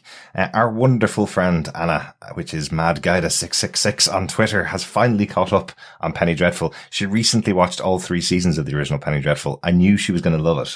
We know Anna for a couple of years now, and she loves this type of thing, but I think she was a bit concerned she wasn't going to like it. She fell in love with the first 3 seasons and is now completely caught up with Penny Dreadful. I think she only started watching this season of Penny Dreadful about 2 weeks ago. So she wanted to share her thoughts about this season of Penny Dreadful so far. John, do you want to give us your thoughts? Yeah, Anna's thoughts on this season of City of Angels. She goes, this whole show that for me started tepidly has branched into a show with so many connections to the present world situation. I'm growing fonder of it, and I'm looking forward to seeing where it will lead. It went from an American noir movie meets Mexican novella to an actually deep and interesting show. That still is bold to embrace the genres I mentioned. Truly a step forward. This episode has absolutely boosted my love for Adriana Barraza and Lynn Shay. They have been working their characters up since episode 1, and it's a pleasure to see them deliver their roles. P.S. Also, the progression of the Craft family is intriguing. It's an absolute joy they have Rory Kinnear back to play a character that is clearly walking a reverse path to the one of the creature. It's twisted and I'm loving it. Patti LuPone's return is the promise of a plot that will thicken, immensely satisfying. Last but not least, thank you, Derek, for being a brilliant podcaster and mentioning the monkey's paw effect, which is actually one of my favorite short stories of all time. You nerd. Also, John has my deepest sympathy in his ferocious defense of the hamsters, guinea pigs, rats, and gerbils. By the way, it was a hamster. R.I.P. Friar Tuck. Brilliant. Indeed, it was a hamster. Yes, it was. Completely agree. I was giving all the different rodents, so just so that anyone could sort of It was kind of like one of the tests where you just put the cross on whichever one you think is the right answer.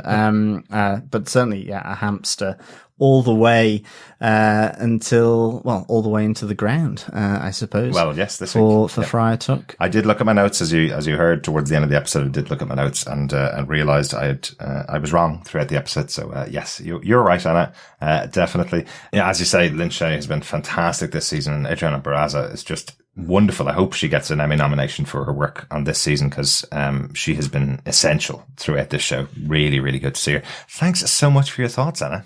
Yeah, absolutely. Thanks so much, Anna. Really good to hear your thoughts on this, and I'm really glad you're enjoying City of Angels. Absolutely, yes, and I do love to nerd out as well. So if I can slip in an old sci-fi trope or an old fantasy trope in an episode, I'm delighted. So the monkey paw, it's always a good one. Chris, do you want to take the other piece of feedback from Twitter? Yes, we also had feedback from Will B over on Twitter, who actually got back to us last week after we aired our episode to point out a small mistake I may have made when I said that poor Friar Tuck was the first death that potentially Magda had done. I had blotted out, I think we had all blocked out the assumed husband of Elsa, who she killed, with a knife, and had a good time on. Yeah. Who she murdered and buried. We were concerned that she'd killed a guinea pig or a hamster, and she'd murdered her a fake husband, an actual human who she brought home from a bar and murdered. And we're like, oh yeah, maybe that is the first time that Magda's killed someone. Oh no, it's not. No.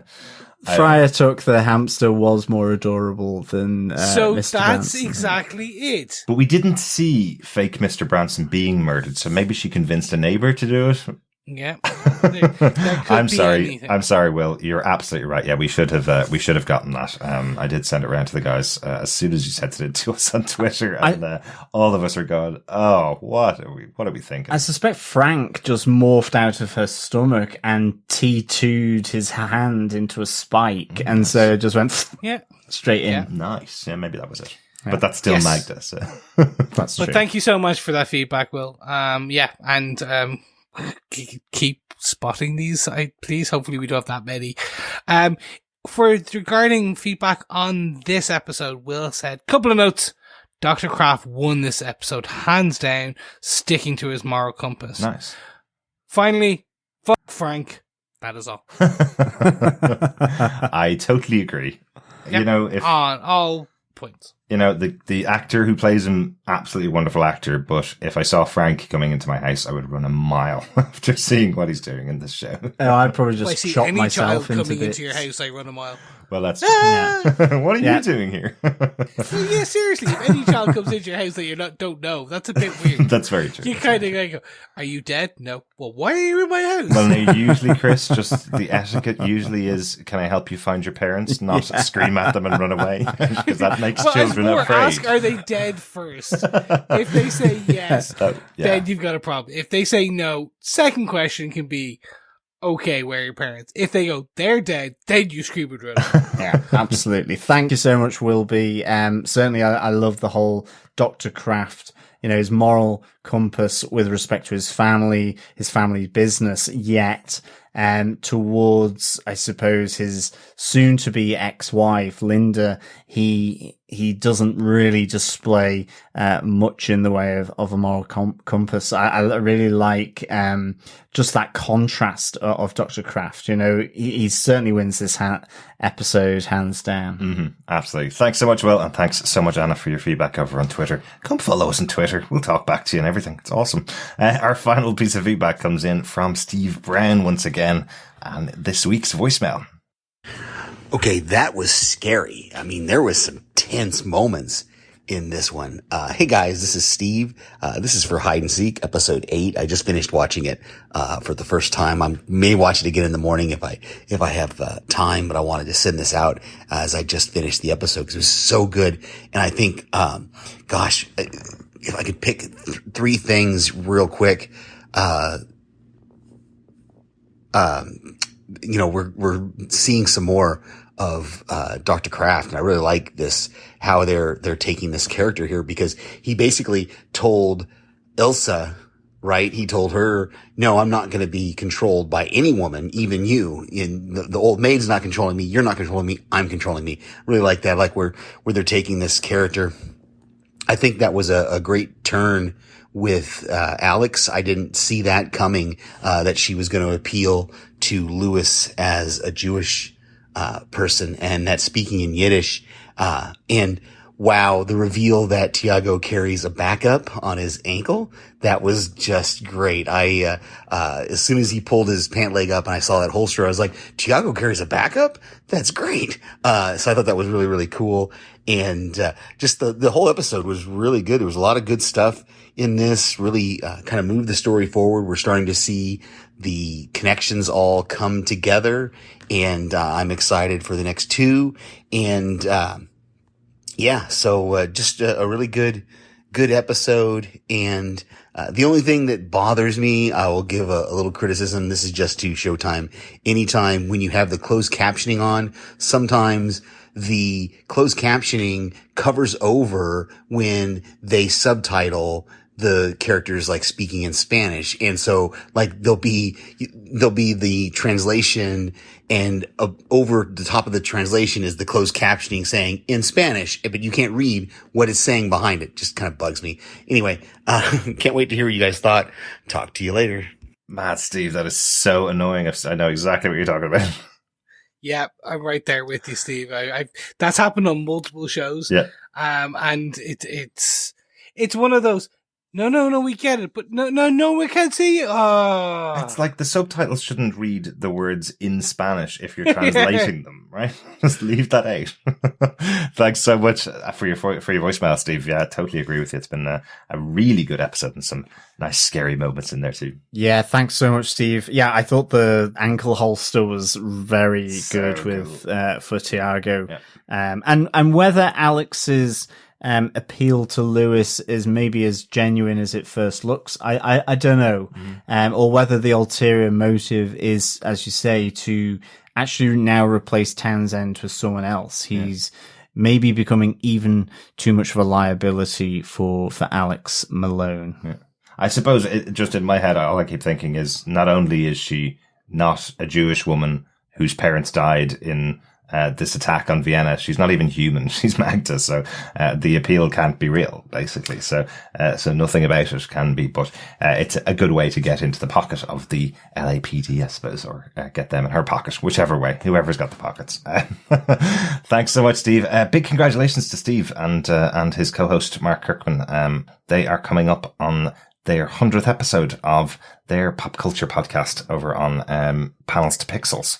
Excellent stuff. I think that's coming up in about 2 weeks' time. So congratulations to you guys over on Panels to Pixels. Keep sending in your voicemails, Steve. We love hearing them. Yes, thank you so much, and congratulations.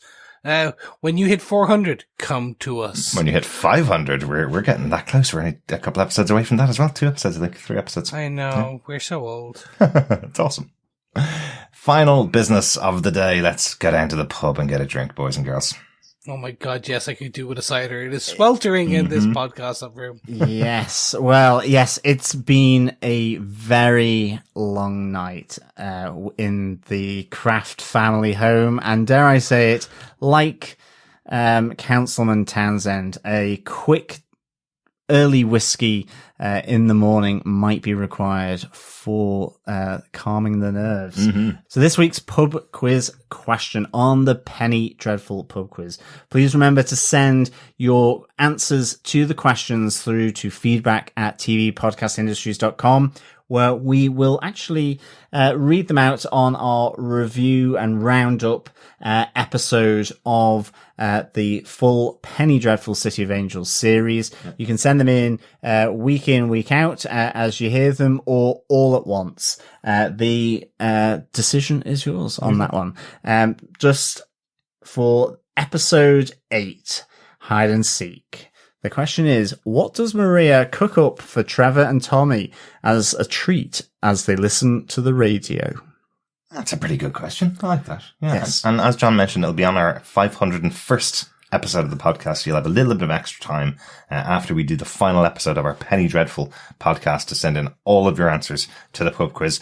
All the questions are available over on our website at tvpodcastindustries.com, or if you listen to the episodes that are available around this time in each episode. We will soon need to also announce what prizes we will be giving to the winner of the pub quiz. So yes. Shh! It's a secret. No, it's not. We haven't this time actually. Yeah. Well, it will be Penny Dreadful City of Angels memorabilia, but we haven't we forgot to mention this. Picked anything out yet? Yeah. Okay. So over on show.com, over on the official Showtime website, they have opened their Penny Dreadful City of Angels store, and it has lots of drink related items branded with things like the Crimson Club, branded with Penny Dreadful City of Angels, all looking very cool. Some very interesting stuff on there. We will definitely get some good prizes this time. Sometimes these shops don't open until well after the show's finished and we have no idea what we're buying, but this time we've seen 2 or 3 really good items to pick up for the Penny Dreadful prizes for the pub quiz. That's quite difficult to say. So just a quick recap of the question. What does Maria cook up for Trevor and Tommy as a treat as they listen to the radio with, the Blackchapel show? Yes, that does sound really cool. Thanks so much for that, John. Thank you so much, everybody else, for joining us for this episode. It's been wonderful being with you, our fellow Penny faithful. Stay subscribed to the podcast over on tvpodcastindustries.com. And why not? If you enjoy what you hear, why not share it with your friends? Because sharing the podcast is sharing the love. Yes, but if you want to share more than love, don't forget you can head on over to patreon.com/tvpodcastindustries where you can throw us $1. Help us keep the lights on, the mics running, and everything in between. Yes, and remember you get access to our Captain America Winter Soldier podcast, which we just released last week. So that's there waiting and available to you. Yes, and we'll have some more. I believe we have Wonder Woman coming up in a couple of weeks. Wonder Woman. Well, Wonder Woman sadly got pushed back to October now, Wonder Woman 2. Not so Wonder Woman. So we are going to record our thoughts on Wonder Woman, the original movie, before Wonder Woman 1984 comes out in October. But it's probably going to be on our main feed for everybody by that stage, yeah. Yes. But of course, if you'd like to just even support us with anything you can, we always are appreciative. It helps keep the lights on and the mics running. We'll be back next week with Penny Dreadful City of Angels episode 9, Sing, Sing, Sing, which comes out on June 21st. Yes. That's right, yes. And one final plug. Go check out Strange Indeed this week for my chat with Rima Jo about Black Mirror Season 2, Episode 1. Yeah, absolutely. If you haven't had enough of Derek's voice, well, good luck to you. I have, so goodbye for now. Bye, people. Chris. And hopefully Sing, Sing, Sing will mean that Chris will come well prepared with a list of songs to belt out and destroy eardrums all across the podcast world. Well, yeah, you actually thought you'd get an episode without a German accent, but next episode you get German accent and singing. Ja, wunderbar. I'm blaming you for that one, John. Say goodbye. Let's go. Yeah, rightio. Thank you so much, Penny Faithful and Dreadfuls, for listening in. As always, it is a pleasure speaking with you. And just remember, keep watching, keep listening, and keep praying at the Blackchapel. Nice. Bye. I always like when you end an episode with rightio, John. Bye. Right here. I know. I don't know why. Cheerio. Cheerio. What a bye, Joe. Ta-ta for now. Well, bye.